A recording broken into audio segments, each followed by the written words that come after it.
Adi Chats, aujourd'hui je vais préparer une recette à base de gambas. Donc il va nous falloir, en plus des gambas, du riz rond ou des pommes de terre au choix, vous verrez dans la recette. Ensuite, il va me falloir du safran, un oignon, 1 à 2 carottes, une branche de céleri, un poireau. Allez, au boulot, on va commencer par décortiquer les gambas. Donc on décortique les gambas, on arrache la tête et on les épluche. On va garder la tête et la carcasse là qu'on enlève.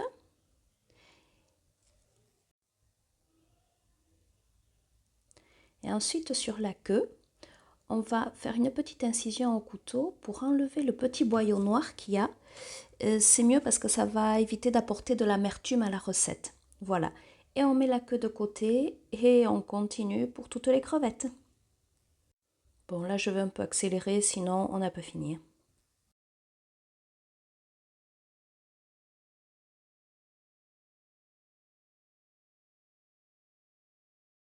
Et voilà, on va mettre les queues de gambas au frais et on va utiliser de suite les carcasses et les têtes pour faire le bouillon.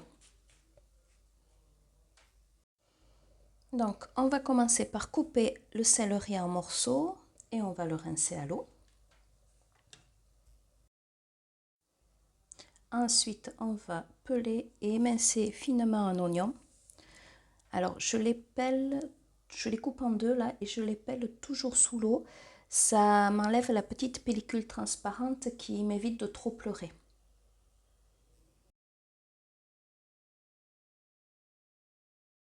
Avant d'attaquer le bouillon, je vais vous parler un peu du safran. Donc, moi je l'achète en Espagne. Ils le vendent, les pistils emballés dans des petits sachets papier. Comme ça, on peut les utiliser facilement en cuisine. Parce que le safran, il faut le torréfier. Donc, ce que je fais, on peut le passer à la poêle. Perso, j'aime bien utiliser ces sachets. Je préchauffe le four à 200. Et quand c'est prêt, je mets le sachet dedans. Et je reste devant à compter parce qu'on les laisse 30, maximum 40 secondes. Et quand il est torréfié, je vais utiliser mon mortier, je tape sur le sachet pour réduire les pistils en poudre. J'ai plus qu'à le mettre de côté et passer au bouillon. Je l'y ajouterai plus tard. Alors, dans une cocotte, une casserole ou comme ici un wok, je mets à dorer les oignons avec de l'huile d'olive. Je remue pour pas que ça accroche et quand elles dort, comme là, je vais ajouter les carcasses de gambas et je vais les faire revenir à feu vif.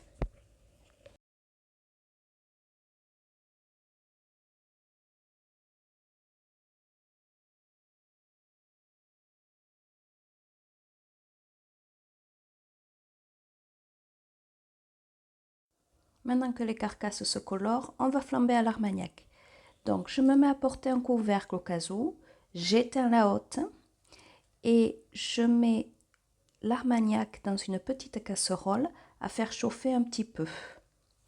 Et quand ça commence à frémir, je penche la casserole sur le feu pour que ça flambe et je le verse sur les carcasses.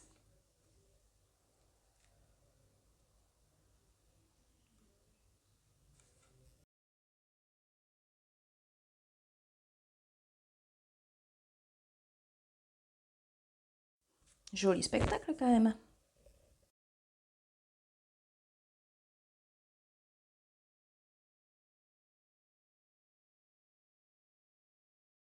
Bon, on n'a pas appelé les pompiers, tout va bien, on peut continuer la recette.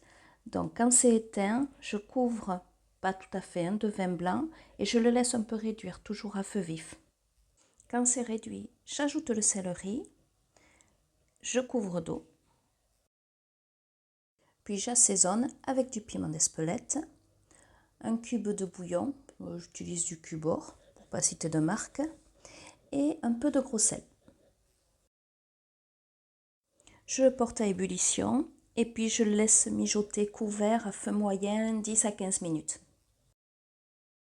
Pendant ce temps, on va préparer les légumes. Donc j'épluche et je coupe en morceaux les carottes et puis je vais couper en morceaux le poireau, tout bien nettoyé. Et puis j'épluche et je germe 3 gousses d'ail. Le bouillon est prêt. Donc je vais le passer pour récupérer le jus. Et je vais ajouter le safran.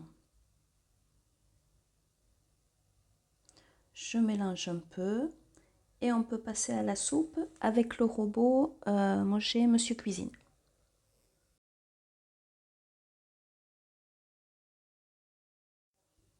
Dans le robot, on va mettre les ingrédients, donc carottes, poireaux et l'ail.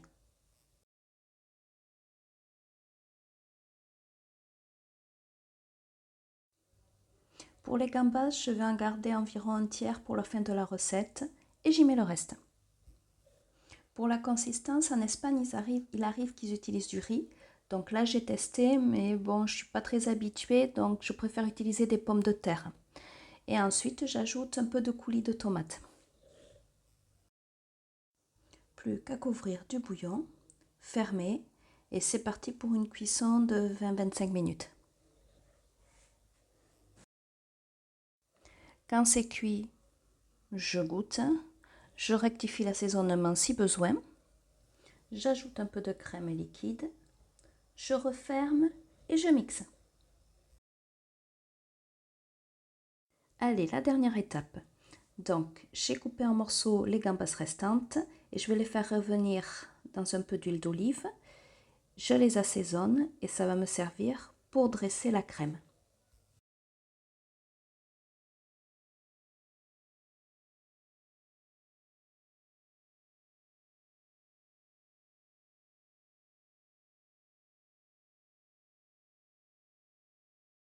Et voilà le dressage.